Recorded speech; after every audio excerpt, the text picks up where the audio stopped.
Good morning. आज हम पढ़ेंगे कंपनी अकाउंट की बेसिक जनरल एंट्री। अगर आपने इस चैप्टर की कंपनी अकाउंट की आपने बेसिक इंट्रोडक्शन आपने नहीं पढ़ा है तो प्लीज़ लिंक डिस्क्रिप्शन में दिया गया है, दे रखा है, आप वहाँ पे जाके आप पढ़ सकते हो आराम से। चलो हम पढ़ना शुरू करते हैं। कंपनी अकाउंट में हम आज पढ़ेंगे इशू ऑफ शेयर, कैसे शेयर को इशू करते हैं। तो सबसे पहले मैं आपको बता दूं कि शेयर क्या होता है। हमने लास्ट वीडियो में बताया है, अब यहाँ पे समझते हैं। मान के चलो कि कंपनी को कितनी रुपए की जरूरत है, 1 लाख रुपए की जरूरत है, 1 लाख रुपए की। अगर इंडिविजुअली किसी पर्सन से 1 लाख रुपए मांगा जाए तो वो दे भी सकता है और नहीं भी दे सकता है। लेकिन अगर मैं इसे 10 रुपए के टुकड़ों में बांट दूं, यानी कि एक आदमी से अगर 10 रुपए मांगू तो वो आराम से हमें 10,000 आदमी देने के लिए हमें तैयार हो जाएंगे, 10-10 रुपए, क्योंकि एक शेयर की वैल्यू हमने क्या रख दी, हमने 10 रुपए, 10,000 आदमी आ जाएंगे। जरूरी नहीं है कि 10,000 आदमी ही आए। जैसे कि मान के चलो कोई एक आदमी जिसके पास 500 रुपए हैं वो 50 शेयर खरीद सकता है, यानी कि 50 शेयर अगर खरीदा तो 50 शेयर के हिसाब से एक शेयर का कॉस्ट कितना है, 10 रुपीज है, तो वो कितना देगा कॉस्ट चुकाएगा, बट अपने को चुकाएगा 500 रुपए। अच्छा, तो ये है आपका, ये क्या होगा, 10,000 जो हुआ वो आपका क्या हो गया, शेयर, वैल्यू ऑफ शेयर हो गया, नंबर ऑफ शेयर हो गया, और ये अपने पास है वैल्यू ऑफ शेयर हो गया। अगर मान के चलो कि मैंने आपसे 1 लाख रुपए मांगा और आपने देने के लिए तैयार नहीं होगे, अगर मैं आपसे 10 रुपए मांगू तो आप देने के लिए 10,000 आदमी तैयार हो जाते देने के लिए। अगर ऐसा भी करूं, ऐसा भी हो सकता है कि एक बार में ही मैं आपसे 10 रुपए ना लेकर किस्तों में आपसे क्या लूं, मैं 10 रुपए की वैल्यू किस्तों में लूं। जैसे कि 4 रुपए मैंने अभी ले लिया, कुछ दिनों के बाद मैंने 3 रुपए ले लिए, फिर हमने कुछ दिनों के बाद 3 रुपए ले लिए। तो ऐसे में क्या होता है, कंपनी को आसानी से पैसे अवेलेबल भी हो जाते हैं और देने वाले पर्सन को भी देने में परेशानी नहीं होती है। अच्छा, तो यही हम पढ़ेंगे कि कैसे क्या इशू करते, कैसे इशू करते। जैसे कि मान के चलो कि अगर किसी कंपनी को शेयर इशू करना है, पब्लिक को इनवाइट करना है कि आप हमारे शेयर खरीदो, तो उसके लिए उसे क्या करना पड़ता है, एक प्रोस्पेक्टस जारी करना पड़ता है। क्या जारी करना पड़ता है, प्रोस्पेक्टस। ये प्रोस्पेक्टस क्या होता है, ध्यान से सुनो। प्रोस्पेक्टस वही जी होता है जिसमें कंपनी के बारे में सारी की सारी डिटेल्स दे रखा होता है। जैसे कि आप लोगों को भी कई बार आप लोग को एक पंपलेट मिलता होगा, जैसे कि किसी के कोचिंग इंस्टीट्यूट का हो गया, या फिर किसी हॉस्पिटल का हो गया, या फिर किसी भी शोरूम का हो गया, जिसके बारे में आपको सारी की सारी इंफॉर्मेशन दे रखी होती है। वैसे ही एक प्रोस्पेक्टस होता है जिसके बारे में सारी इंफॉर्मेशन दे रखी होती है। लोग क्या करते हैं, उसे खरीदने के लिए वो पहले देखते हैं, फिर क्या करते हैं, कंपनी में अप्लाई करते हैं। अप्लाई के लिए जो उन्हें मनी देना पड़ता है उसे कहते हैं एप्लीकेशन मनी। एप्लीकेशन, यानी कि अगर शेयर खरीदना है तो खरीदने के लिए उन्हें एप्लीकेशन देना पड़ता है, अप्लाई करना पड़ता है, और तब जो वो पैसे चुकाते हैं उसे कहते हैं एप्लीकेशन मनी। ये कंपनी द्वारा पहले से डिसाइडेड रहता है कि कंपनी एप्लीकेशन पे कितना पैसा लेगी। प्रोस्पेक्टस में सब कुछ ऐसा कुछ लिखा रहता है। अच्छा, लेकिन जरूरी नहीं है कि एप्लीकेशन अप्लाई जो कर रहा है उससे शेयर दे। हो सकता है कि जैसे कि मान के चलो यहाँ पे 10,000 शेयर हैं, मान के चलो 20,000 शेयर के लिए पर लोग आगे खरीदने के लिए आ गए, तो इनमें से किसी 10,000 को ही दिया जाएगा, ना कि 20,000 लोगों को दिया जाएगा। तो जिन्हें दिया जाएगा उन्हें क्या कहा जाता है, उन्हें बोला जाता है कि अगर आपको शेयर चाहिए तो आपको क्या देना पड़ेगा, अलॉटमेंट मनी देना पड़ेगा। उसी पर्सन को क्या किया जाता है, उसी को क्या किया जाता है, शेयर अलॉट किया जाता है, और वहां पर जो पैसा लिया जाता है उसे कहते हैं अलॉटमेंट मनी। ठीक है। अच्छा, फिर जो बचे हुए पैसे होते हैं उसे कहते हैं कॉल कहते हैं। हो सकता है ये फर्स्ट कॉल हो, सेकंड कॉल हो, कुछ भी हो सकता है। अगर मान के चलो ये लास्ट कॉल है, जैसे 3 रुपए के अलावा बाकी नहीं बचा हुआ है, इसे कहते हैं फर्स्ट एंड फाइनल कॉल। अगर इसके अलावा भी कुछ रहता तो हम इसे क्या मानते, पहले को मानते फर्स्ट कॉल और दूसरे को मानते फाइनल कॉल। क्लियर। अब हम बढ़ते हैं आगे कि कैसे क्या इशू करते हैं। सबसे पहले जो हमने कहा कि एप्लीकेशन अगर शेयर इशू करते हैं तो सबसे पहले अपने को क्या मिलता है, एप्लीकेशन मनी मिलता है। तो उसकी जनरल एंट्री क्या होती है वो ध्यान से देखना। उसकी जनरल एंट्री होती है bank account debit to share application account. यहां पे हमने एज्यूम करा है कि कितने हैं, 10,000 शेयर हैं, जिसकी एक शेयर की कॉस्ट कितनी है, 10 रुपए है, जिसमें से 4 रुपए जो है एप्लीकेशन पे, 3 रुपए जो है अलॉटमेंट पे, और 3 रुपए जो है फर्स्ट एंड फाइनल कॉल पे ले रहे हैं। तो हमने जनरल एंट्री एप्लीकेशन की क्या लिखी है, bank account debit to share application account. देखना फिक्स है बेटा, इसके अलावा कुछ हो ही नहीं सकता। यहां पे अगर क्या होता है कि मैंने आपको लास्ट वीडियो में बताया था कि शेयर दो टाइप के होते हैं, इक्विटी शेयर और प्रेफरेंस शेयर। तो यहां पे चेंज हो जाएगा, नाम चेंज हो गया, इसलिए हमने लिखा है शेयर लिखा है। अगर इक्विटी शेयर है तो यहां पे आप क्या लिखोगे, equity share application account. Preference share होता तो rate preference share application account. मैंने रेट इसलिए बोला क्योंकि प्रेफरेंस शेयर के आगे क्या एक फिक्स रेट लिखा रहता है। तो एक बात बताओ कि हमने लिखा bank account debit to share application account, तो यहाँ इसमें अमाउंट कितना लिखूंगा, तो 10,000 शेयर है और एप्लीकेशन पे कितना पैसा जमा हो रहा है अपने पास, 4 रुपीज। तो इसका यहाँ पे अमाउंट कितना आएगा, 40,000। कितना आएगा अपने पास, 40,000। और यहाँ पर भी क्या लिखेंगे, 40,000। अच्छा, इस अमाउंट को, ये जो शेयर एप्लीकेशन है, ये जो है ये 10 रुपए का एक भाग है, और इस दोनों को मल्टीप्लाई करने पर टोटल कैपिटल आता है कितना, 1 लाख रुपए आते हैं। कितने आते हैं, 1 लाख रुपए। इसका मतलब ये जो अपने पास एप्लीकेशन मनी मिला है ये भी एक कैपिटल का ही भाग है। तो इसे हम क्या करते हैं, ट्रांसफर करते हैं। कहां पे ट्रांसफर करते हैं, शेयर कैपिटल अकाउंट में ट्रांसफर करते हैं। तो मैं लिखूंगा share application account debit to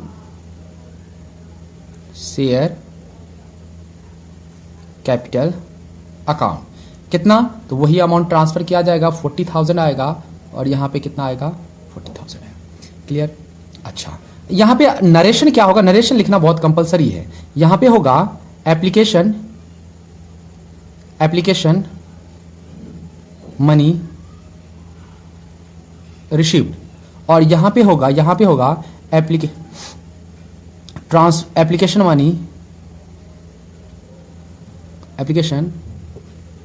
money transfer to capital account. Clear, ये फिक्स है।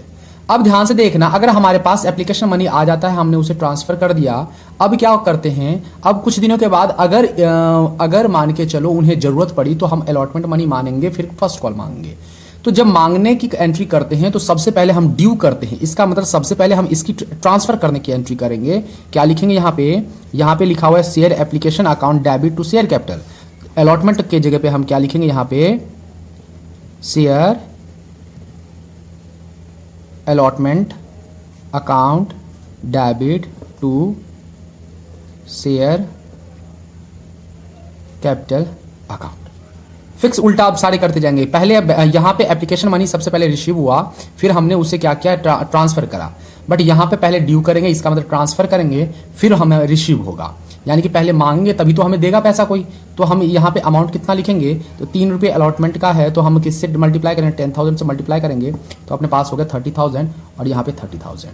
नरेशन क्या लिखेंगे, allotment money received, allotment money due. क्या लिखेंगे यहाँ पे, अलॉटमेंट मनी ड्यू। अब रिसीव्ड की एंट्री लिखेंगे, हम यहाँ पे रिसीव की एंट्री लिखेंगे, तो रिसीव करने पर अपने पास पैसा आएगा बैंक अकाउंट डेबिट टू क्या मिलेगा, share allotment. Share allotment account कितना, 30,000। क्लियर। अच्छा, अब अपने पास 30,000 मिल गया, 40,000 मिल गया, 30,000 मिल गया। अब अपने पास टोटल कितना आपके पास आ गया, यानी कि 70,000 आ गया। अब हम क्या करेंगे, कॉल करेंगे बेटा, फोन कॉल नहीं बेटा, यहाँ पे कॉल जो मनी बचा हुआ है वो हम क्या करेंगे, ड्यू करेंगे। हम यहाँ पे लिखेंगे share first and final call account debit to share capital account. कितने, 30,000 और 30,000। फिर रिसीव करने की एंट्री क्या करेंगे, अपन रिसीव करने की एंट्री करेंगे, bank account debit to share first and final call account. कितना, 30,000। क्लियर। दरअसल बात यह है कि हमने जो ये करा है बेसिक जनरल एंट्री है, और बेसिक जनरल एंट्री के साथ साथ मैं आपको बता दूं कि एंट्रियां जो है वो कितने टाइप के होते हैं, कितने टाइप की एंट्री होती है। एक शेयर को 3 टाइप से इशू किया जाता है। कितने टाइप से इशू किया जाता है, इशूड ऑफ शेयर को इशू कितने टाइप से किया जाता है? 3 टाइप से। कौन कौन सा? सबसे पहला है इशूड एट पार, सेकंड है इशूड एट डिस्काउंट, तीसरा है इशूड एट प्रीमियम। ध्यान से देखना, शेयर को 3 टाइप से इशू किया जाता है। एक तो issued at par, issued at discount, issued at premium. सबसे पहले मैं आपको बता दूं कि इशूड एट पार क्या होता है।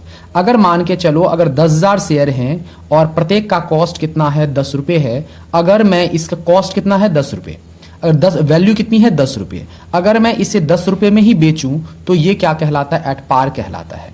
लेकिन यहां पे मान के चलो कि 10,000 शेयर है, उसे मैं अगर उसकी वैल्यू कितनी है? 10 रुपए, और उससे मैं 8 रुपए में बेचूं तो उसे क्या कहा जाता है? इशूड एट डिस्काउंट कहा जाता है। वैसे ही अगर मान के चलो 10,000 शेयर है, 10,000 शेयर है और एक का कॉस्ट कितना है? 10 रुपीज, और उसे अगर मान के चलो 12 रुपीज में हम बेचते हैं तो उसे क्या कहते हैं? Issued at premium. पहली बात याद रखना, किसी चीज के लिए अगर पैसे कम चुकाने होते हैं तो उसे कहते हैं डिस्काउंट। अगर किसी चीज के लिए अगर पैसा ज्यादा चुकाना होता है उसे कहते हैं प्रीमियम कहते हैं। तो आज जो हमने पढ़ा वो इशूड एट पार वाला था। इंडिया में इशूड एट डिस्काउंट अलाउ नहीं है कि कोई भी फर्म डिस्काउंट पे शेयर को इशू नहीं कर सकती। पहली बार अगर शेयर इशू कर रही है तो उसे डिस्काउंट पर इशू नहीं कर सकती। अच्छा, और अगर मैं प्रीमियम की बात करूं तो प्रीमियम क्या होता है कि अगर प्रीमियम सिंपल सी बात है, अगर ओरिजिनल वैल्यू से अगर ज्यादा पैसा लिया जाता है उसे हम क्या कहते हैं? प्रीमियम कहते हैं। क्या कहते हैं? प्रीमियम कहते हैं। और इंडिया में ये वैलिड है। अगर मान के चलो अच्छी नामी गामी कंपनी है जिसकी वैल्यू अच्छी है, वो अपने शेयर को अच्छे दाम में बेच सकता है। ठीक है। अच्छा, आप ये पूछ सकते थे कि सर यहां पे डिस्काउंट पे इशू क्यों नहीं किया जा सकता है? जिसकी वैल्यू कम है वो डिस्काउंट पे बेचते। नहीं बेटा, दरअसल बात यह है कि आप लोग जानते हो कि अगर मान के चलो कोई कम वैल्यू में कम कीमत पे शेयर बेचता है तो खरीदने वाले कितने हो जाते हैं? हजारों हो जाते हैं। अगर हजारों हो जाएंगे तो इसकी वैल्यू अचानक से बढ़ना शुरू हो जाएगा। और हम जानते हैं कि कुछ कमी होने के कारण ही इसकी क्या है? शेयर क्या है बेटा? है वैल्यू कम है। जिसकी वजह से इंडिया में क्या किया जाता है कि अगर कोई पहली बार शेयर इशू करता है, यानी कि नया शेयर इशू करता है, तो उसे डिस्काउंट पे इशू करने से मना है। क्योंकि ऑब्वियस बात है, कोई पहली बार अगर इशू करेगा, वो अगर अपना इशू अगर पहली बार में ही डिस्काउंट पे इशू कर रहा है तो इसका मतलब उसमें कुछ ना कुछ कमियां मानी जाती है। इसलिए ये इंडिया में बैन है। प्रीमियम पे कर सकते हो, डिस्काउंट पार पे कर सकते हो। आज जो हमने जनरल एंट्री पढ़ी है वो इशूड एट पार है, और हमारा नेक्स्ट वीडियो जो होगा वो इशूड एट प्रीमियम होगा। तो प्लीज़ आप मोटिवेट कैसे करोगे? तो प्लीज़ लाइक शेयर कमेंट करें, चैनल को सब्सक्राइब करें और हमें सपोर्ट करें। धन्यवाद।